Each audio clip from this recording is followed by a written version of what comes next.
humans harbor a deep, almost invisible conviction that if a coastline is charted in ink, if a coordinate is mathematically calculated and ratified by empires, it must possess a physical counterpart in the real world. For 4 centuries, global cartography recognized the firm existence of Isla Bermeja. Plotted roughly 100 kilometers off the coast of the Yucatan Peninsula, this 80-square-kilometer island served as a geopolitical anchor. Under maritime law, every inch of land grants a 200-nautical-mile exclusive economic zone. But when survey vessels arrived at those coordinates to claim the deepwater oil reserves, the island was gone. It simply did not exist. The geographical evaporation of this island triggered a diplomatic crisis, demonstrating how a single, unverified map can hold the economic reality of a nation hostage.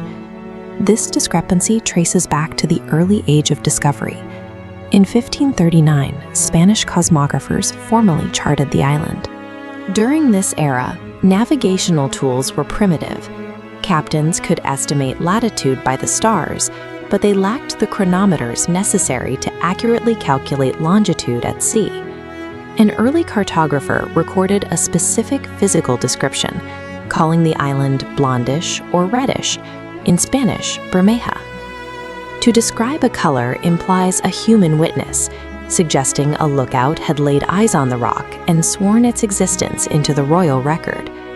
Mapmakers operate under strict caution. Omitting a potential hazard could sink a ship, so it is safer to copy an island from an older map than to verify it. This process, known as cartographic replication, meant Bermeja was inherited by generations of mapmakers. The phantom landmass survived the fall of the Spanish Empire and the rise of modern Mexico. It appeared on 19th-century American maps and was eventually enshrined in the official 1921 Geographic Atlas of the Mexican Republic. An observational mistake made 500 years ago transformed into an established legal foundation simply because it was repeatedly printed in ink.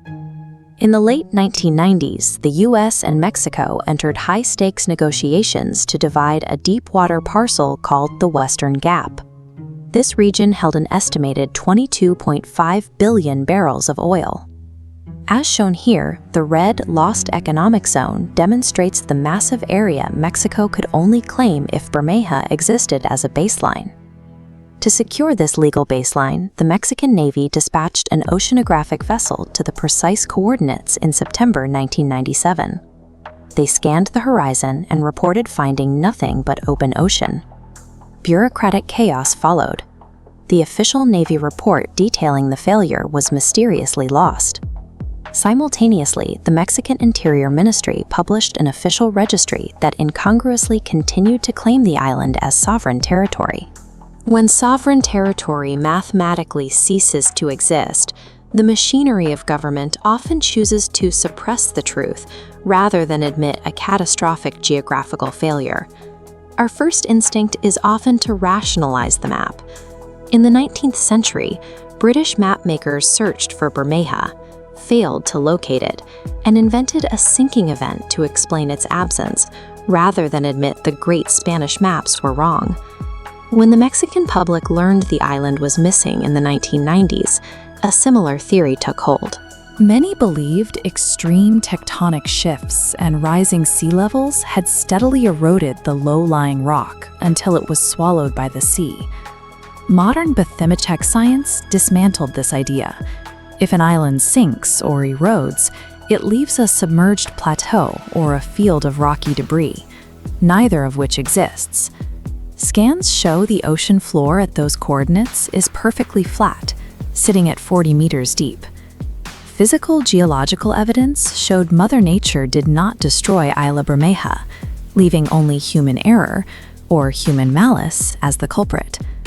The economic consequences were severe. Without Bermeja to project its borders, Mexico was legally forced by the 2000 Clinton-Zedillo Treaty to cede a massive percentage of its transboundary deepwater oil rights to the United States.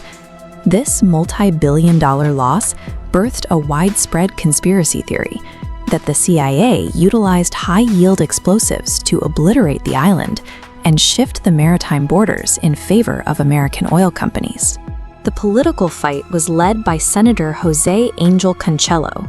He publicly accused the Mexican administration of secretly bowing to U.S. petroleum interests, demanding that Mexico legally lay claim to the entirety of the Western Gap.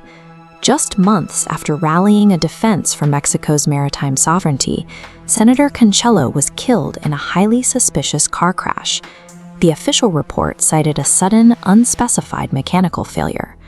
Cancelo's violence effectively removed the loudest voice defending the island. The timing transformed a simple cartographic dispute into a dark folklore of state-sponsored sabotage, blood, and oil. In 2009, a UNM expedition set out to scan over 10,000 square kilometers of the ocean floor and resolve the conflicting theories. The team used mechanical coring drills to reach beneath the surface, extracting deep-sea sediment to date the seabed at the exact coordinates of the Phantom Island. They were looking at marine snow, microscopic organic material that drifts downward in the dark water.